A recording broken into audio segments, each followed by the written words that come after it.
So welcome to 10 with Tim, a somewhat deeper exploration of this topic of investing in key individuals.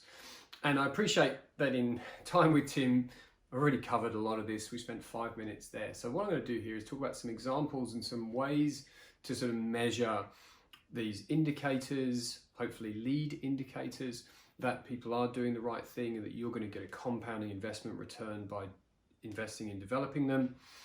And also, how do you sort of weight this key question, and what are some of the options that you might expect to be able to table as people respond to that question of what do you need so you can make a greater contribution.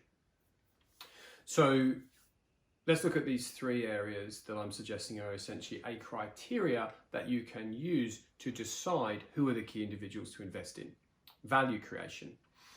The most obvious one, I think, and where certainly most businesses that I'm interacting with right now are focused, is on revenue generation and customer relationship management. So if we talk about value creation primarily in those areas, although I will always contend that supplier relationship management is as important as customer relationship management. But if we just focus on the customer side for the purposes of this conversation, the easiest way to measure value creation is through your customer experience index. If you don't have one, start one. And if you do have one, think very carefully about how often you're rolling it out and the kind of questions and interactions that you're engaging with your customers around. Because obviously pressure and stress and shifting criteria in the marketplace right now might mean that an index that you rolled out even 3 months ago may have sort of changed, and the relevance of that may have diminished already. So if you're using a regular customer experience index to provide some metrics on who's creating value for your customers, use that. If you don't have one, then refer to many different examples of how to build one. And we have a particular customer experience index that we use that I'd be happy to share with you. So feel free to get in touch and I can send you that stuff if that'd be helpful. So values. How do you know that someone is living your values in order to assess that they're a major contributor in that area? So values is really all about behaviors, and behaviors are something that can be visually monitored. So essentially the way to do this is to have a framework of demonstrable behaviors that reflect someone is living your values, and then you assess against that. And that assessment can be you doing it, could be, sort of a 180 feedback or 360 feedback. But certainly it should be, if you're doing this, then you are living our values. And that should be a relatively binary, are they living the values? Are they acting the behaviors? Yes, no type response, with maybe a little bit of grey in between depending on context and circumstance. But I think if you apply those two indices, you should have a pretty good idea of who your major contributors are in terms of value and values. And then we can look at adaptability. So this is obviously a tricky one because you could measure response, you could measure reactiveness, but you could also measure proactiveness, right? So who within your team and or organization has actually been able to get even ever so slightly ahead of the curve of all of the changes that have occurred, and actually be saying, I'm going to do this because I think we can anticipate this change and we can move forward that way.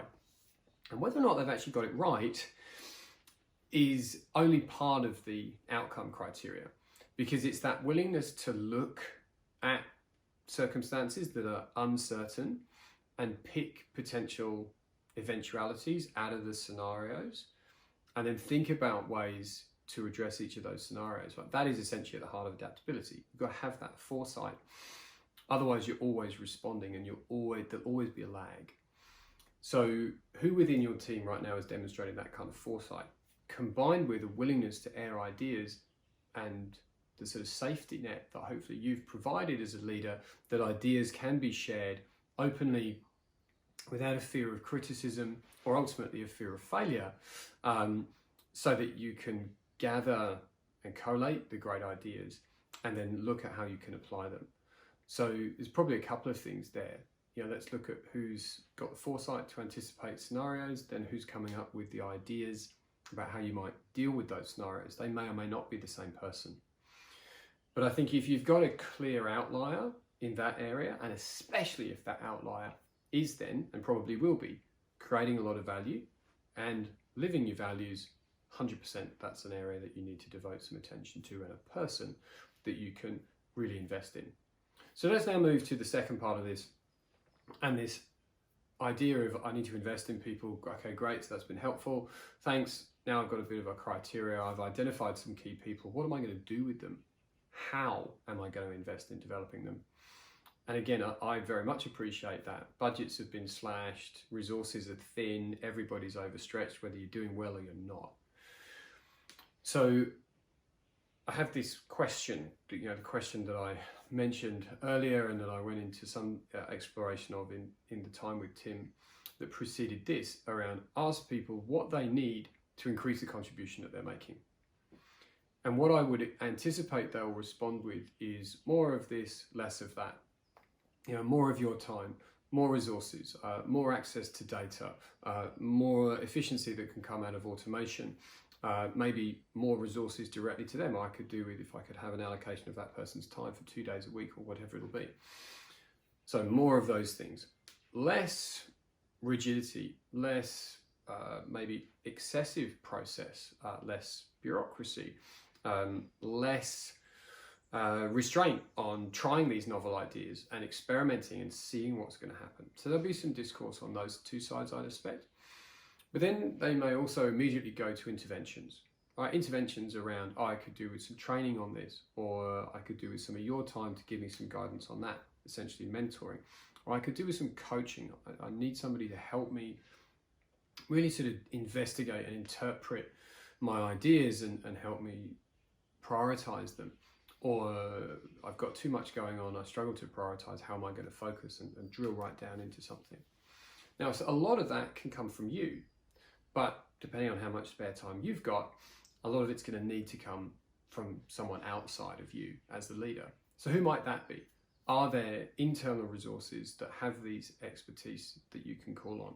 Are there people in your network, your mentors perhaps, or people that have guided your career previously that now might maybe have some time that they could donate or be reimbursed for to develop your team?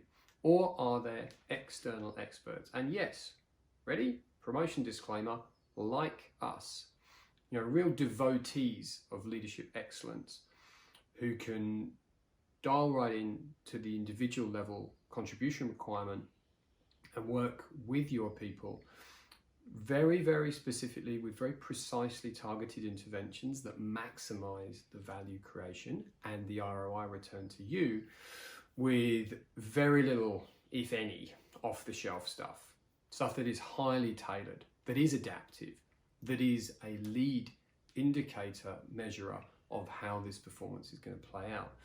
And really, everything that we do operates that way.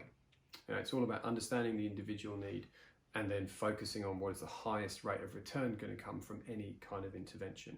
So whether that sounds great and you're about to pick up the phone and talk to someone in our team, or that just sounds like the right kind of stuff, but you already know someone that you can go and interact with. Either way, at the very least, I would encourage you to soundboard your ideas for how you're going to develop in these one or two or handful of key people with an external expert.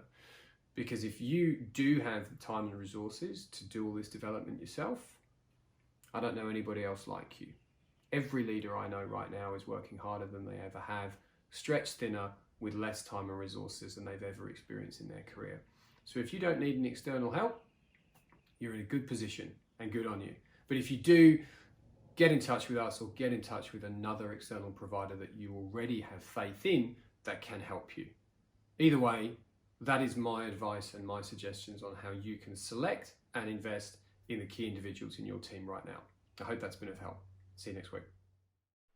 If you've enjoyed any of the ideas I've shared today, you can find more of the Time with Tim and 10 with Tim at 4iLeadership.com.